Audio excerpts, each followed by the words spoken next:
A música pode ser uma expressão de alegria, tristeza e até de louvor religioso. Para alguns, a música serve ainda para facilitar a interiorização espiritual. Para nos falar sobre a relação entre a música e a espiritualidade, está aqui conosco o compositor, maestro e arranjador Flávio Fonseca. Flávio, seja muito bem-vindo ao Muito Momento. obrigado. Bom, para que os telespectadores entendam um pouco mais do que a gente gostaria de conversar, eu queria que você falasse um pouco sobre a relação entre música e espiritualidade. Ok. Bom, a música é a materialização das vibrações. Quando você fala materialização das vibrações, o que exatamente você quer dizer? Ok. Toda comunicação parte de uma ideia que a gente codifica e passa para o receptor, não é essa a teoria básica, né? Da comunicação. Da comunicação. No caso da música, nós estamos comunicando um sentimento e esse sentimento quase não precisa ser codificado, porque não precisamos de nada que simbolize o que estamos dizendo. A música já é o que estamos sentindo e ao colocarmos em prática essa música, aquele que nos ouve já sente o que estamos sentindo sem precisar decodificar novamente a mensagem. Mais ou menos isso. Aí isso vale para o que eu falei na abertura, vale para a tristeza, vale para a Claro, alegria, para o bem para o e para o louvor mal. religioso. Exato, qualquer que seja a mensagem, né?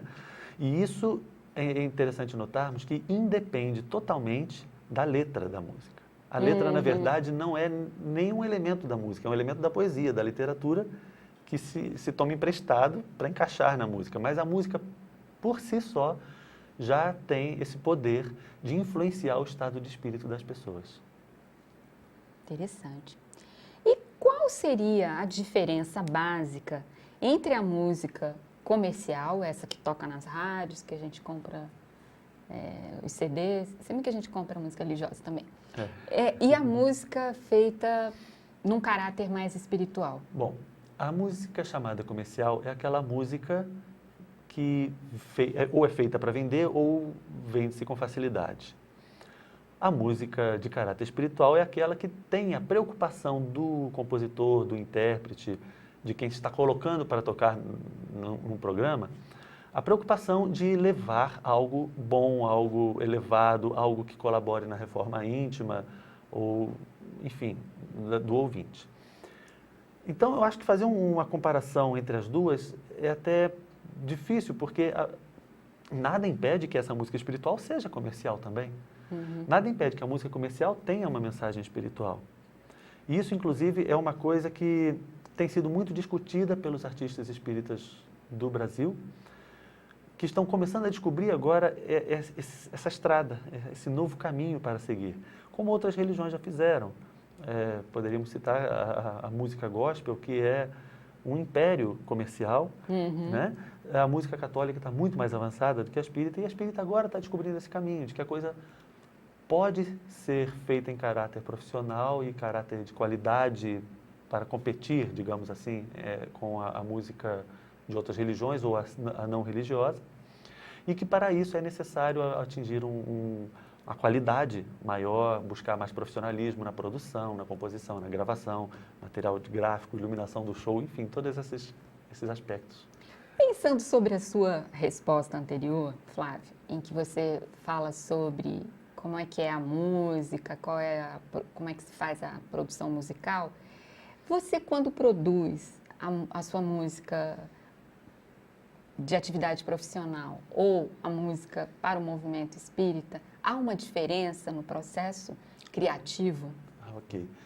Não. A princípio eu te digo que quando eu faço a minha música, eu não penso onde eu vou tocá-la. A mesma música que eu toco num centro espírita ou num evento espírita é a que eu toco num show, gravo num disco. A preocupação sempre de levar algo de bom para quem for ouvir. Isso brota naturalmente porque eu sou espírita, qualquer que fosse o meu trabalho, isso ia impregnar o meu trabalho, né? Então, eu não faço essa diferença, eu faço uma música para o público, procurando levar o bem para o público. Por eu ser espírita, quando eu vou para um evento espírita, a minha música é chamada de música espírita. E como é que você vê o panorama da produção musical do movimento espírita? Tem melhorado muito. Há vários níveis de profissionalismo e de qualidade, de intenções, de mensagens, né? A gente pode citar, por exemplo, aquele músico que faz a música para tocar na evangelização, para as crianças ou para os jovens, e que é uma música de mensagem bem explícita, que fala exatamente o que está sendo estudado, né? Uma música de evangelização. Tem uma música feita para ambientação, que é usada mais para preparar o ambiente, para avisar que está chegando o momento da prece, para tranquilizar o público numa palestra, ou durante um almoço beneficente. As pessoas ficam ali tocando músicas que passem boas mensagens, mas ninguém está ali sentado para ouvir a música. E tem um terceiro tipo de música, que é a música para divulgação. Essa que é feita para sair do movimento espírita, para ser ouvida por quem não é espírita. Essa é a música onde os artistas que trabalham nessa área mais buscam profissionalismo, que precisam buscar mais o profissionalismo até, de fazer um trabalho bem gravado, bem composto, bem tocado, porque eles vão estar lado a lado com músicas comerciais, né? A música tem que se tornar comercial para atingir a finalidade da divulgação. Seria essa a conclusão, né? Buscar o profissionalismo, buscar até o lado comercial para que a mensagem possa chegar ao público que precisa chegar. Bom, eu vou entrar numa seara meio de crítica, mas a sensação que passa a música espírita é que a mensagem é um pouco piegas e que aí isso fica difícil se expandir para o espaço não espírita. Eu concordo plenamente com você, desde que a gente entenda bem claramente essa divisão que eu coloquei, né? A música para evangelização tem que ser piegas, tem que falar claro, né? A música para divulgação não precisa e eu acho que nem deve falar claro. Tem que ser uma música que passe a mensagem, que ajude na reforma íntima, que ajude a direcionar os bons pensamentos, ajudar numa decisão, né? De forma a despertar o amor nas pessoas. Para isso, se você começar a colocar coisas muito explícitas, você só levanta barreiras. Se você for falar, por exemplo, em reencarnação ou em mediunidade, de cara você já não vai ser ouvido por uma boa porcentagem da população que não aceita isso e que não quer nem ouvir se souber que aquilo é espírita. Então é até bom que os artistas que trabalhem com a área da divulgação não sejam conhecidos como artistas espíritas, e sim como artistas. E engraçado que eu falei desses exemplos, mas existem músicas comerciais falando de reencarnação de maneira poética e que não são explícitas, né? E estão passando a mensagem. É verdade. Qual é a atuação, né, voltando um pouco para a questão da influência da música sobre nós, qual é a atuação da música na atmosfera psíquica e espiritual das pessoas, na sua visão? Eu acho que isso passa até um pouco pela física, é uma coisa difícil de explicar assim numa entrevista, eu não sei também se eu sou a pessoa mais indicada para entrar nessa área, né? Mas é uma coisa que toca na questão das vibrações, né? A música é uma vibração, o som é vibração do ar. Você cria com essa vibração sonora, você cria um campo magnético. Esse campo magnético, ele é impregnado pelos seus sentimentos, pelas suas ideias. E isso não só toca e altera o seu campo magnético, como pode ficar impregnado nas paredes da sua casa. É importante você saber que tipo de música você ouve ou deixa ouvir em casa, que tipo de música você liga no seu carro. Mesmo que você ligue o som e saia de casa, não fique ninguém, quando você voltar a vibração vai estar diferente. Porque isso é físico, é uma coisa que a música funciona como um veículo, né, para carregar essas energias. E nós somos feitos dessas energias, nós irradiamos essas energias também, então... E captamos. Assim como eu, com você conversando agora, estamos trocando essas energias e nos influenciando mutuamente, assim, uma música que nós ouvimos nos influencia. É o mesmo processo. Ok. Bom, existem muitas músicas no mercado, né, ditas comerciais, que são verdadeiros louvores religiosos, né? Como algumas músicas do Roberto Carlos, algumas, para citar dois rapidamente, né? Roberto Carlos e Milton Nascimento. Como você vê essa produção? E eu vou te pedir para responder após o intervalo. Pois não. Aguarde um instante só, voltamos já já com mais questões sobre a música e espiritualidade. E quem responde para nós é o compositor, maestro e arranjador Flávio Fonseca.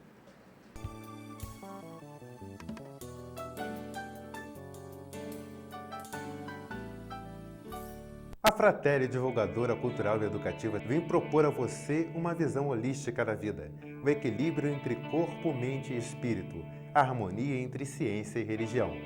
Agora, a Fratelli coloca à sua disposição essa preciosa fonte de informação e de meditação. São mais de 80 títulos em VHS, DVDs e CDs para você.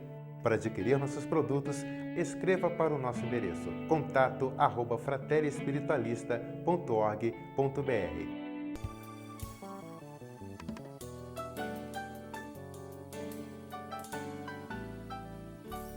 Voltamos com o Momento Espírita.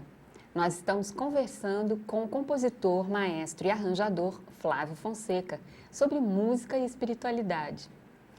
Flávio, no bloco anterior, eu comentei com você que existem muitas músicas no mercado, né, compositores e músicas, que são verdadeiros louvores religiosos, né? Só para citar alguns compositores, Roberto Carlos e Milton Nascimento. Como você vê essa produção? Além desses, poderíamos falar da Joyce, do letrista Ronaldo Bastos, Sim, do Fábio Júnior e tantos outros.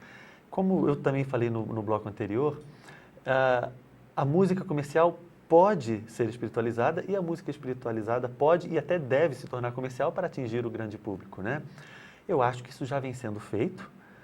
Alguns artistas já têm conseguido atingir o público com mensagens mais elevadas, o que é muito bom, e veja que aqui nem interessa se eles são espíritas ou não. Sim. Como Kardec mesmo disse, assim como a arte cristã modificou a arte pagã, a arte espírita iria modificar e transformar a arte cristã.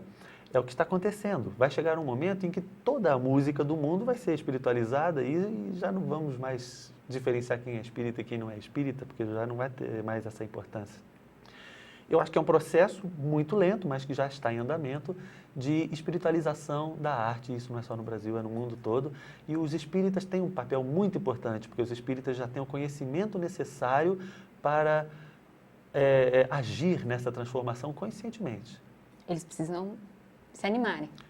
Precisam ter a consciência desse poder nas mãos deles, encontrar os caminhos como estão sendo encontrados e trabalhar e estudar. É porque quando a gente pensa em música espiritualizada, né, me ocorreu aqui agora, a gente pensa em letra, em mensagem. E a gente esquece que a harmonia da música produz efeitos. Esse é um grande equívoco que existe, a gente acompanha algumas listas de discussão na internet, muita gente considera espírita aquela música que tem letra espírita.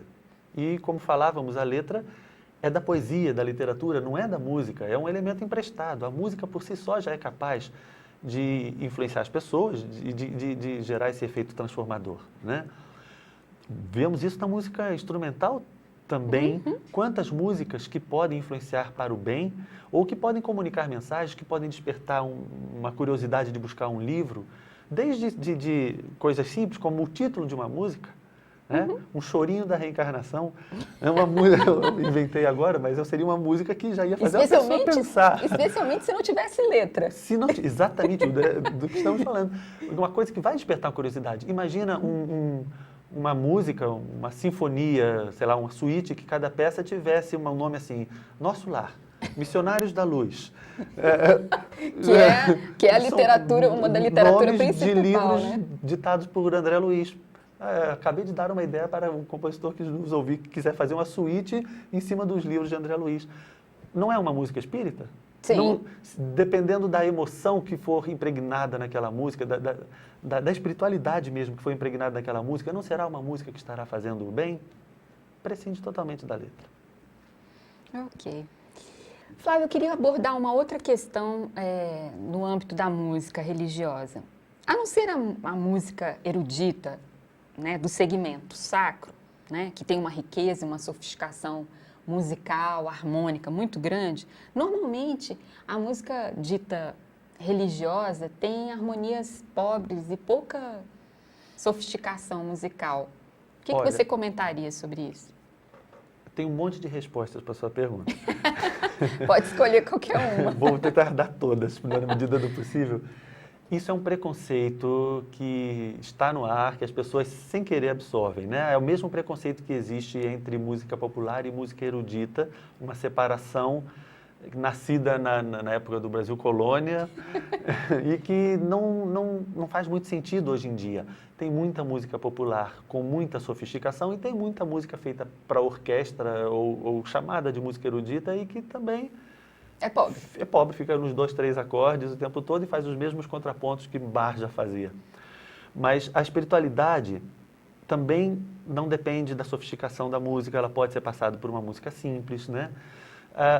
Temos o Richard Strauss, tem o mesmo que compôs Assim Falou Zaratustra, é um compositor erudito que compôs uma música chamada Morte e Transfiguração, que conta através de notas apenas, não tem letra, não tem texto, mas ele descreve um ser em luta com a morte, que no caso é um personagem fictício, né? Para o espiritismo sabemos que a morte não é personificada, mas na criação artística dele, ele se deu essa liberdade poética de criar uma harmonia, batalha entre ele e a morte, e depois que a morte vence, o que ele encontra tem uma harmonia muito mais elevada. Enfim, é uma música que conta uma história espírita, sem que o autor fosse espírita. É muito interessante essa música. E a música religiosa hoje, com certeza encontramos muitas coisas pobres, coisas simples, de poucos acordes, até mal tocado, mal feitinho ainda, porque são feitos por amadores dentro de centros com outros objetivos que não objetivos comerciais, objetivos de divulgação, né? Mas não podemos generalizar, né? Existe muita gente fazendo música de altíssimo nível, sofisticada, como posso citar aqui a Marielza Tiscati, o Moacir Camargo. Belo Horizonte está cheio de artistas espíritos de altíssimo nível. Enfim, poderia citar muitos outros aqui, eu não quero ser injusto deixando de citar alguém, como já estou deixando, né? Mas aqueles que estão mais próximos da profissionalização têm conseguido qualidade e sofisticação bem maior do que a grande maioria das pessoas pensa. E por isso esse preconceito de que a música religiosa é mais pobre ou a popular é mais pobre. E o que você acha de se criar música de caráter religioso com ritmos como rock, funk e outros ritmos? Ótimo tocarmos nesse assunto, porque esse é um grande preconceito que existe no movimento e que tem sido muito contestado pelos artistas.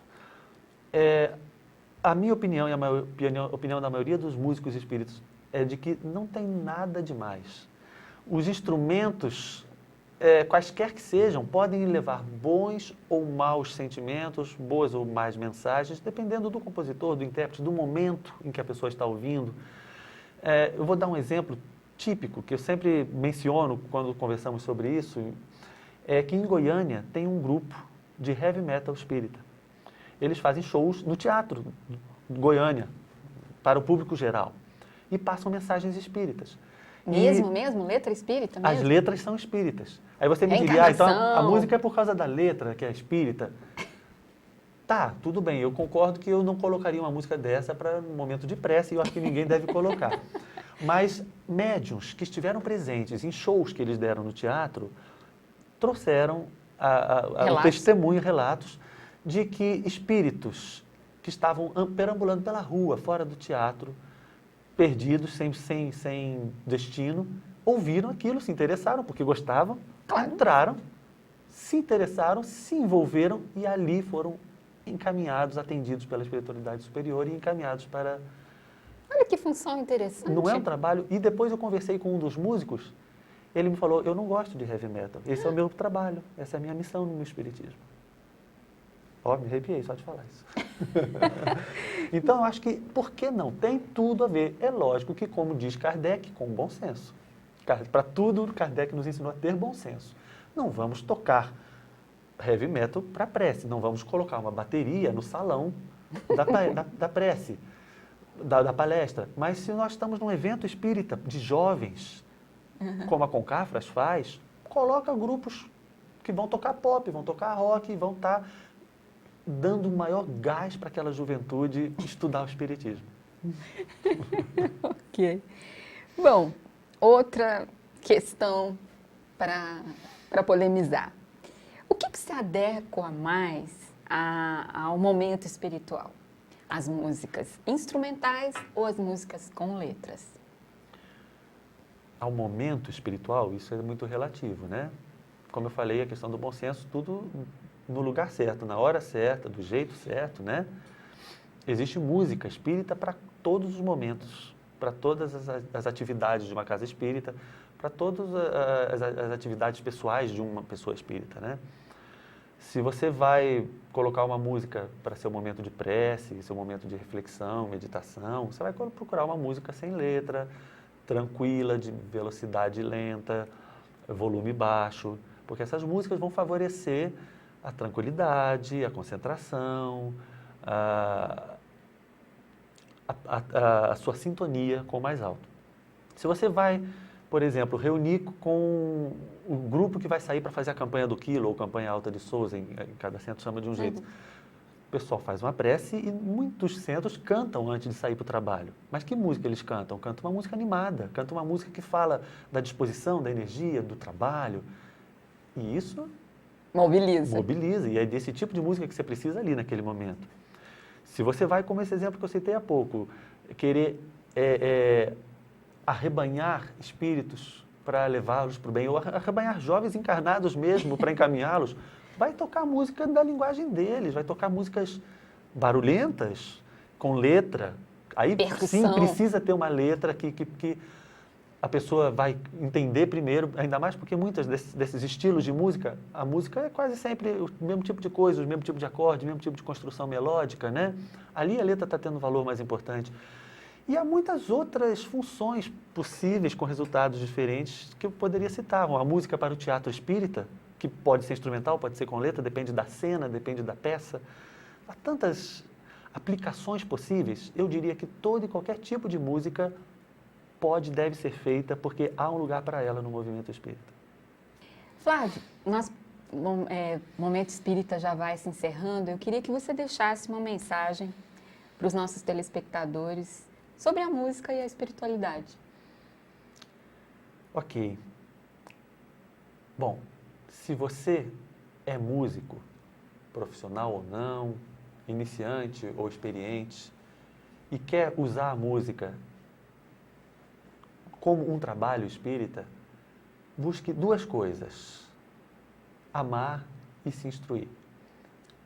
Vá estudar violão, piano, teoria, vai praticar, vai estudar doutrina espírita para saber o que dizer e para que isso saia naturalmente na hora que você compor, mesmo na hora que você esquecer isso tudo e for compor para outros. Se você for só intérprete na hora que você for escolher uma música. Mas se você não é músico, se você não mexe com nada artístico, procure ouvir músicas elevadas, sejam espíritas ou não. Vá buscar a música que te faz bem, que te eleva. E, se puder, procure estimular esses artistas maravilhosos no espiritismo e fora dele, que estão buscando renovar a música do nosso mundo através da elevação. Procure prestigiar os seus shows, comprar os seus discos, contar deles para os seus amigos, porque é disso que o nosso mundo está precisando, de transformação para melhor, e a música é um grande instrumento que está nas nossas mãos. Flávio, muito obrigada pela sua participação no Momento Espírita. Eu que agradeço pelo convite de estar aqui, pela atenção de todos. E nós convidamos você para a nossa próxima entrevista. Muito grata.